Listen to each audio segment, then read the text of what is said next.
Tyler Costin here with PGC Basketball, and we're going to talk about how you can build yourself into becoming a modern defender in the modern game of basketball.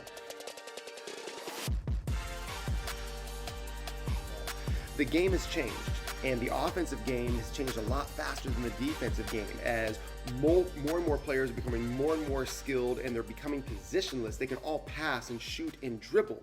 We can't just defend the exact same way.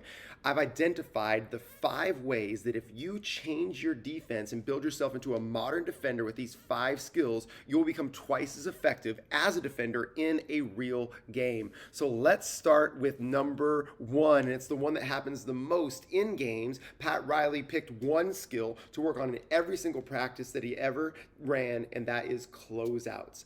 Old school closeout, old school basketball is high hands and choppy feet, closing out that way, and you did it over and over and over again. That's going to get you beat today. That's going to get you scored on today because shooters are faster and better and taller, shooting from further than ever before. And at the highest levels, at the pro and top college level, shooters are taught that if they see a high hand, choppy foot closeout, they shoot it. And here's the dirty little secret. It doesn't even do what it's supposed to do. So I'm ripping on these high hand choppy feet closeouts right now. You're like, yo, TC, what am I supposed to actually do then? Here's what you're supposed to do. Sprint, stop. Sprint, stop. Let's see exactly what it looks like right now. Here, as we see on this closeout right now, we see you sprint and stop. There's no choppy feet. There's no high hands here. It's the same way that one would turn, just how they would hit a set of lines and they change direction. It's sprinting as fast as you can. You don't need to chop your feet up to slow down. Offensive players don't slow down a drive by chopping up their feet. They just sprint and stop. And when you make a change of direction, when you turn, it's usually a 1-2 plant with your feet, and we'll get to see this over and over again. And then that allows you to then move and channel that ball handler along their drive. Let's see another example here. Check this closeout right here. Jamal Murray, he has space to close on a shooter, Wesley Matthews. So let's go ahead and see what it looks like here as he sprints. 1 and 2. He just sprints and stops. Look, his hands aren't even high. You deter a shooter from shooting not by getting your hand above the ball, but by getting into their space, by being able to be close enough to tag them. That's how you stop a shooter. Once a good shooter gets the ball above their eyes, it doesn't matter. They're going to shoot at a very high clip, even if you put a hand up late. Let's continue to watch this play develop.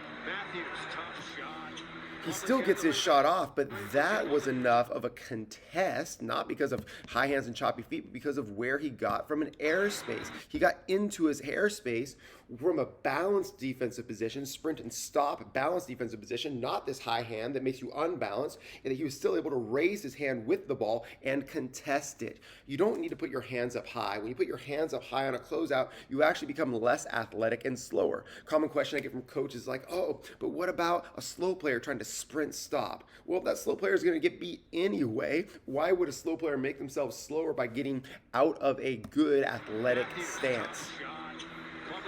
Let's continue to check this out. This is a beautiful sprint stop, especially on a shooter. Look at where Jamal Murray gets here on Kyle Korver. Let me move my face to the other side for everybody here so that you can see it. That's tagging the body of a shooter. So old school closeouts try to take away all 3 things, try to take away a contest shot and try to take away drives to both sides. You can't do that against modern offensive players. You got to pick 2 with a sprint stop. And the one thing you got to take away against modern offensive players is the shot, is the shot, is the shot. Now, of course, you're going to play some non-shooters sometimes, and your sprint stop's going to be shorter in that situation because you actually want to dare them to shoot. But we're talking about the modern offensive player at the highest levels. Modern offensive players can shoot the rock at all positions. Let's talk about Nikola Jokic, or you talk about Kristaps Porzingis. You've got a sprint stop. Now here, oh, this is good. We see Michael Porter Jr. here. He's got a little bit of an old school closeout here. And so what am I saying when I say old school closeout? Well, one, he's very square to the ball handler. Old school, high hands, choppy feet, closeout, square up to the ball handler to try to take away everything. And you get your feet on the ground moving so you can move in any direction. You just can't do it. Offensive players are too fast. You can't hand check anymore. You cannot take these things away. And then he also is getting his weight kind of on his heels here and his weight backwards so that his jump is going to be late. You'll notice he's not close enough to tag the shooter, and so he doesn't actually deter the shot. Now, fortunately, this is a miss. He's 6'10", so that hand does probably get a little bit of a contest, but that's not taking away a shot, especially against the best shooters like a Dame Lillard and a Steph Curry. You're not taking away that shot. That's an old school closeout with a late reaction. And of course, we get a miss there, and that's going to happen sometimes. This is beautiful. So check this out. Right here, we're seeing a sprint stop. There's no choppy feet. Let's watch it again. There's no choppy feet. It's just sprint and get to the body. It's just sprint and get to the body. There's no high feet, choppy hands. It's about airspace. It's just sprint and get to the body. That forces the player off the line. So what's the goal here for you as a basketball player? Make them dribble. What's the goal of a sprint stop closeout? Get them to put the ball on the ground. How do you do it? We're giving you some examples, but you just got to figure it out. Get them to put the ball. There's another one. That's 2 sprint stops in a row. Marcus Smart coming from a trail defensive position. Let's watch it again. So we have a long closeout here by Kemba Walker. There's no high hands, choppy feet here. Watch his body. Boom. It's just run, bang, bang, and stop. Get into their body and stop. Marcus Smart way out of position here. He's not trying to take away the drive here. He's just trying to get him to bang, bang. Put the ball on the ground. And here's the trick. Take away 2 and then battle them for the 3rd. So the one thing you got to take away in modern basketball is the in rhythm, off the catch, open airspace 3. And then take away a drive. To what side? Well, maybe they're strong hand. Maybe you got a defensive system. That's what's great about this skill set is it fits into any defensive system that your coach wants you to run. If you want to force baseline, you want to force middle, you want to force weak, if it wants to be situational, it's great. All coaches have loaded up where they have help and where they want you to put the basketball. So you take away the shot and you take away anything where you don't have help, put them to the small side of the floor. The 3. Right now, the Nuggets are on a 13. Let's continue to see examples here. Oh, goody. Old school closeout in effect, folks. Check out the defender here. Chops the feet and doesn't even get high hands, but chops the feet right here because he's like, I don't want to get blown by. Well, you got a shooter, bro. Old school closeouts are a recipe for made threes.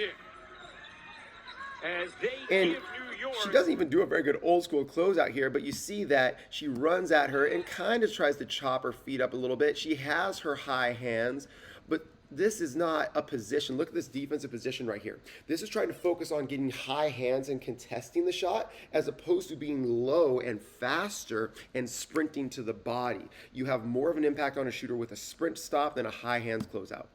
As they give New York a 16-point their game against Phoenix. 2 Wednesdays Oh, yes. And this is another thing that I hate choppy feet because it actually makes you susceptible to fakes.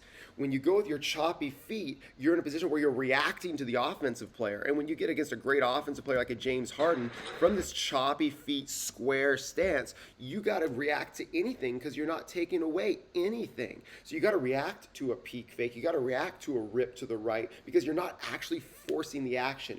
The best defenders play offense on defense. The best defenders play offense on defense. He's reacting. You can't react to a great player. You will get beat. And that old school closeout just makes you very reactive.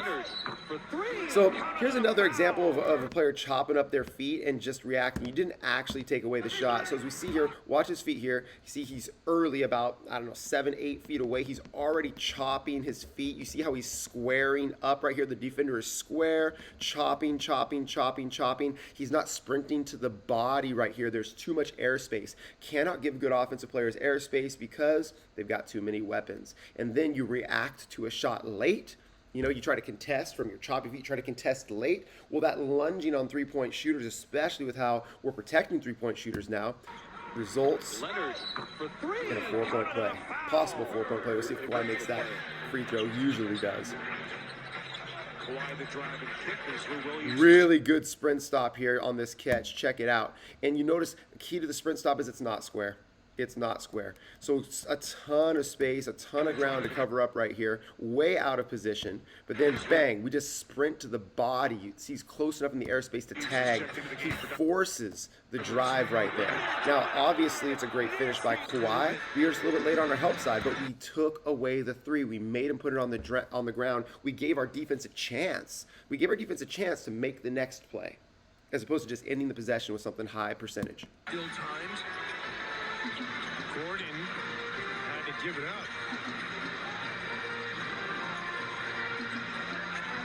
This time Gordon dumps it off. Just give your defense a chance. Now, that's not a sprint stop. That's a flyby. What we just saw here is a flyby. But again, it was an attempt to make him put the ball on the ground. And we gave our defense a chance. We went from an Eric Gordon 3 to a PJ Tucker 3, which is a couple percentage points better for our defense. Dumps it off for Tucker. Give your defense a chance. Great sprint stop closeout. Check it out here. Danny Green, make him put it on the ground. And you're probably thinking, hey, but a lot of this is personnel based. A lot of this is situational. Yes, that's defensive IQ. And that's what these skills allow you to do. They allow you to have a better defensive IQ and to know who and when. But if all you do all the time and all you rep out is high hands, choppy feet, then you don't get to exercise your defensive IQ. This allows you to dictate with some defensive IQ. So we got Danny Green here. We're way out of position. Check out the footwork, sprint stop. There's no high hands, choppy feet there. We got to get him to put the ball on the ground, but we're putting him into help. Forcing a highly contested mid-range, which is a way better shot for our defense than what we all know a wide open off the catch 3 is. Some really good sprint stops here, especially on this baseline drive. We got to drift to the corner. We're way out of position. We see our defender here. There's no high hands, choppy feet. We just sprinted and stopped. It wasn't about the hands that forced the pass. It was about the airspace. Get there as fast as you can. Choppy feet is not the fastest way to get there. Now you know you are myth busted about the old school and the problem of high hands and choppy feet. It's going to limit you as a defender. It's going to give a good offensive player and a good offensive team too many options. Here's your 3 keys on your sprint stops. 1, sprint into a 1-2 stop, how you change direction when running a set of lines. 2, get close enough to tag their body. It's about keeping the ball from getting above their eyes, not contesting it after it gets above their eyes. And 3, take away 2 things, battle for the third. Take away that shot. Take away a drive to whatever space your defense is trying to protect and get them to put it on the ground to give your defense a chance. I'm Tyler. You're becoming a modern defender, and I'll see you next time.